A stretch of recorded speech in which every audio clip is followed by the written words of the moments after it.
A busca pela reparação de danos, a reivindicação de pensão alimentícia em valor justo, a procura por apoio psicológico em meio à dor. As mulheres em situação de violência precisam de diferentes tipos de atendimento para enfrentar problemas que muitas vezes se estendem por anos e que acabam deixando marcas permanentes. Eu sou Fernanda Nascimento e este é o Anônimas Marias, Ciclos de Violência, uma produção especial em podcasts do portal Sul 21.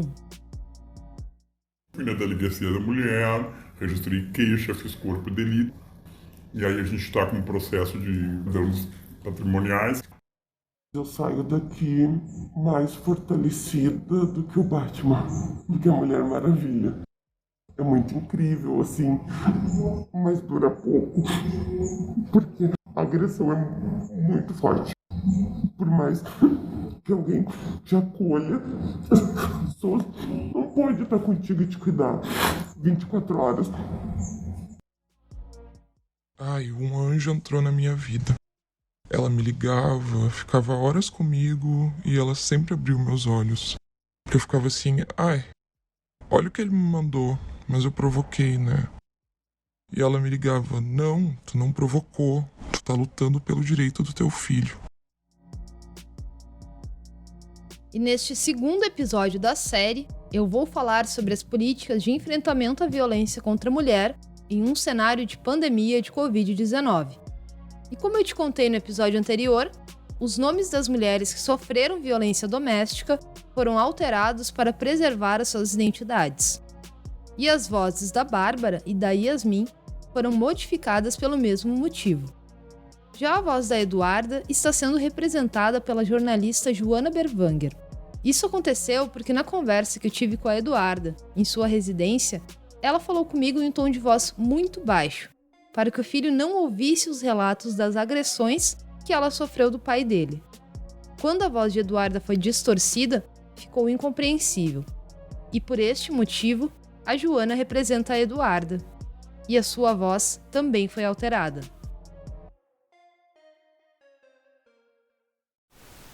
O isolamento social acende um alerta para um problema que a gente já enfrenta, mas que pode piorar nesse período: a violência doméstica. 1 em cada 4 mulheres acima dos 16 anos disse ter sofrido algum tipo de violência durante a pandemia. A quantidade de denúncias de violência doméstica recebidas durante os primeiros meses da pandemia do novo coronavírus cresceu 40% em comparação ao mesmo período do ano passado. Há mais de 2 anos, o mundo convive com a pandemia de Covid-19 e as mulheres com o aumento da violência doméstica. Para reduzir a circulação e a contaminação pelo vírus, vários estados adotaram medidas de isolamento social, aumentando o convívio doméstico. E em muitas situações, as mulheres acabaram obrigadas a conviver por mais tempo com os agressores.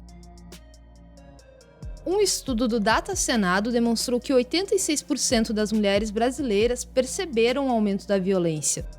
Já o relatório Visível e Invisível, a vitimização da mulher no Brasil, realizado pelo Fórum Brasileiro de Segurança Pública, identificou que 1 a cada 4 mulheres do país declarou ter sofrido alguma forma de violência no primeiro ano de pandemia. Enquanto alguns políticos afirmavam que a culpa do aumento da violência doméstica era apenas do isolamento social, pesquisadoras, militantes sociais e autoridades da área de planejamento das políticas públicas para as mulheres buscavam compreender a dimensão do fenômeno e encontrar formas de enfrentar o problema. Como diz a professora da URGS e pesquisadora do campo Rochelle Facchineto, há uma série de questões estruturais que precisam ser consideradas ao analisar a situação. Isso se deu, sobretudo, em função justamente dessa intensificação do convívio das mulheres em situação de violência com os seus agressores. Isso gera um potencial de intensificar os conflitos de gênero que se dão nesse espaço, em torno das expectativas para os cumprimentos de papéis de gênero. Então, a gente sabe, por exemplo, na nossa sociedade, que boa parte das tarefas domésticas e das tarefas de cuidado ainda recaem sobre as mulheres. E isso, então, se intensificou na pandemia. Então, as mulheres já estavam sobrecarregadas e se viram ainda mais responsáveis por práticas de cuidado, seja com pessoas mais velhas, com seus genitores, seja com seus filhos, seja com as atividades domésticas. Se por um lado a pandemia agravou um problema histórico, por outro, houve um aumento do debate sobre o tema, como comenta a Nana Sanches, da Ocupação Mirabal. A pandemia revelou, para quem ainda fingia que não via, a epidemia do coronavírus revelou a epidemia de violência contra as mulheres. É preciso destacar que, em um primeiro momento, o aumento da violência doméstica não se refletiu em números oficiais. Isso porque as vítimas não conseguiam acessar os serviços de atendimento para realizar as denúncias. Todos os crimes houve um decréscimo nas taxas, e isso tem muito a ver com o acesso das vítimas às instituições, ao Estado, à sua rede de apoio, que também ficaram prejudicadas ao longo desse processo. E parte dessa dificuldade está na redução ou na má gestão dos recursos públicos destinados às políticas para as mulheres. Uma reportagem do portal Gênero e Número demonstrou que o Ministério da Mulher, Família e Direitos Humanos havia executado menos de 60% do orçamento da pasta de 2021 até 15 de novembro do ano passado. Essa falta de recursos é um impeditivo direto para o desenvolvimento de ações no combate à violência, como me disse a diretora de Políticas para as Mulheres do Governo do Estado, a Bianca Feijó. Hoje não se tem um subsídio de forma nacional que dê suporte para os estados e o estado possa dar também um suporte para os municípios, né? É uma cadeia, né? Então, a política pública hoje, ela não tem mais aquele foco e aquela atenção que nós tínhamos. Ela nunca foi uma prioridade de nenhum governo. Alguns davam um pouco mais atenção, outros menos, mas dizer que foi um foco prioritário nunca foi. O combate à violência contra a mulher é realizado a partir de diferentes serviços. E a expressão utilizada para definir esse conjunto de ações é Rede de Enfrentamento à Violência contra a Mulher, porque reúne diferentes estratégias de prevenção, acolhimento e proteção. Em vigor desde 2006, a Lei Maria da Penha prevê a criação de vários serviços especializados no atendimento à violência. Centros de referência de atendimento à mulher, casas-abrigo, núcleos de defensoria pública, serviços de saúde, centros de perícia médico-legal especializados e centros de educação e reabilitação de agressores, por exemplo. Mas apesar dessa previsão, a realidade brasileira é marcada pela falta de instituições.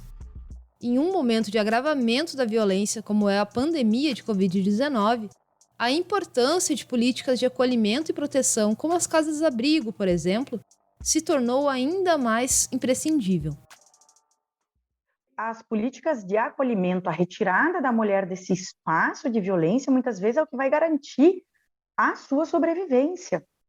Então, o que nós precisaríamos é, de fato, que nós pudéssemos disponibilizar mais desse recurso, não apenas nas capitais, nas cidades de grande porte, nas regiões metropolitanas, mas também nas cidades do interior e mais próximas do meio rural, para que essas mulheres possam ter mais acesso às políticas de acolhimento que são fundamentais para que essas mulheres muitas vezes possam se manter vivas.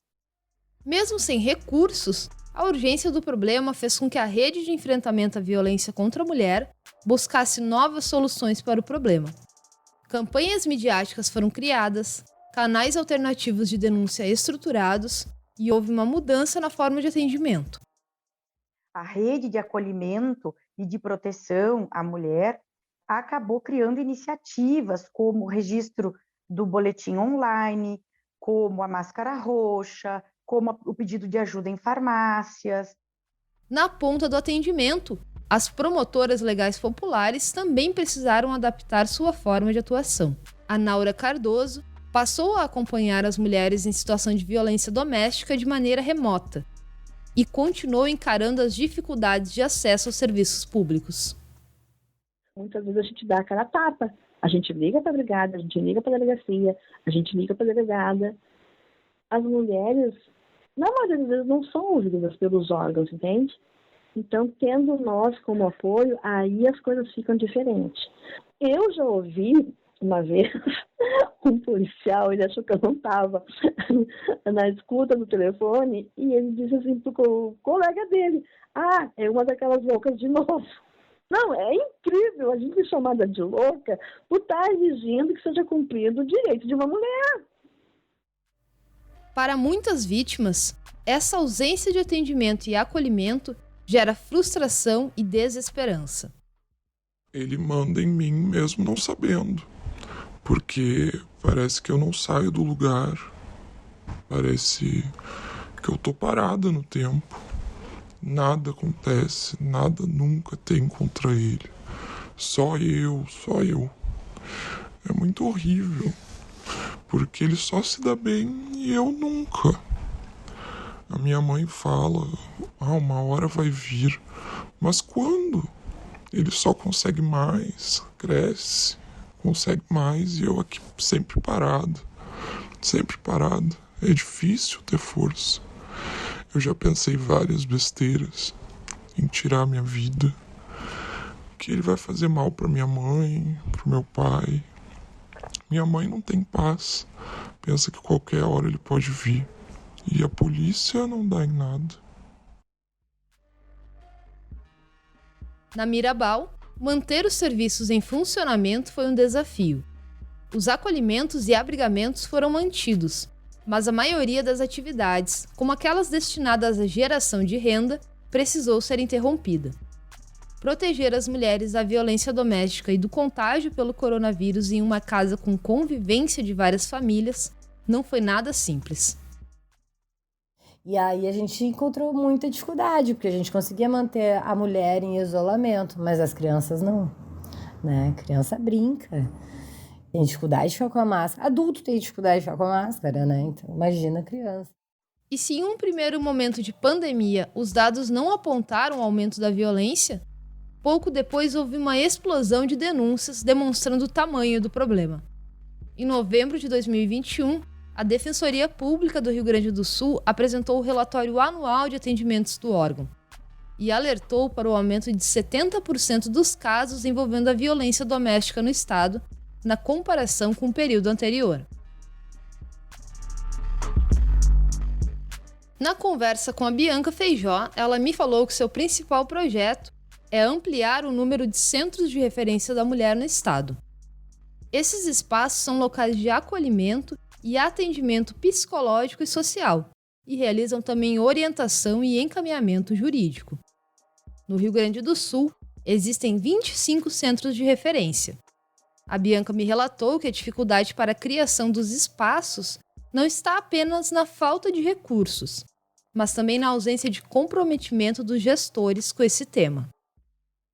Existem, sim, muitos municípios que não querem, porque é mais um problema na visão de alguns gestores, né? É mais um problema para eles. É mais efetivo, é um espaço que requer despesa, e claro que o meu olhar não é de despesa, né? E sim investimento, mas para muitos gestores é despesa. Então ele vai ter que ter um local, ele vai ter que ter efetivo, ele vai ter que manter essa estrutura, e muitas vezes ele não está dando conta nem das políticas públicas que ele já tem que cuidar, como saúde, educação. A insuficiência da atuação do Estado no enfrentamento à questão é exemplificada pelo número de atendimentos na Mirabal. Uma ocupação de mulheres, posteriormente reconhecida como local de atendimento pelo Estado, e que, mesmo enfrentando dificuldades como o corte de luz do local onde vive, mantém um número expressivo de atendimento às mulheres. São muitas mulheres.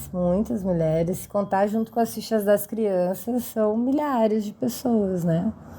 A gente tem uma contagem, assim, né, de uma média por ano, que nos leva a crer que a gente já atendeu mais de 600 mulheres, entre acolhimentos e abrigamentos.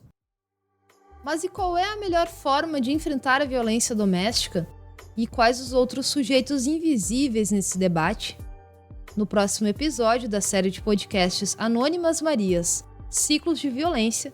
Eu vou falar um pouco sobre as ações de combate à violência envolvendo os agressores e como está o atendimento às crianças que convivem com a violência doméstica. Então, até o próximo EP.